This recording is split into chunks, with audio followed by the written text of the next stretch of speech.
এই কোশ্ଚିনটি को लक्ष्य कर गोटे इम्पोर्टाट क्वेश्चन आम कहीपर ए क्वेश्चन टी रिपीटेड पढ़ी पारे आए हे दयामय हे विश्व बिहारी ये जो प्रार्थना टी पिलांकर बोला जाए यार रचयिता किए यार सठिक उत्तर होची ऑप्शन ख रामकृष्ण नंद किंतु या ऊपर आउ किछि क्वेश्चन जदि पचारि रामकृष्ण नंद को द्वारा ये जो रचयिता आए दयामय हे विश्व बिहारी को पुस्तक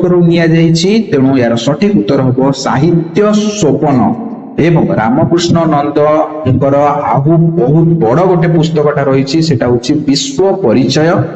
एवं कविता भितर आम कहीपर इम्पोर्टाट होची झुमुका। तेणु कविता भितर इम्पोर्टाट मन रखि रामकृष्ण नंदकर है झुमुका आउ विश्व परिचय एवं आय दयामय विश्व बिहारी जो लिखाई सेटा होची साहित्य सोपन। तीनटा जिनस मन रख रामकृष्ण नंद रिलेटेड साहित्य सोपन विश्व परिचय एवं कविता झुमुका।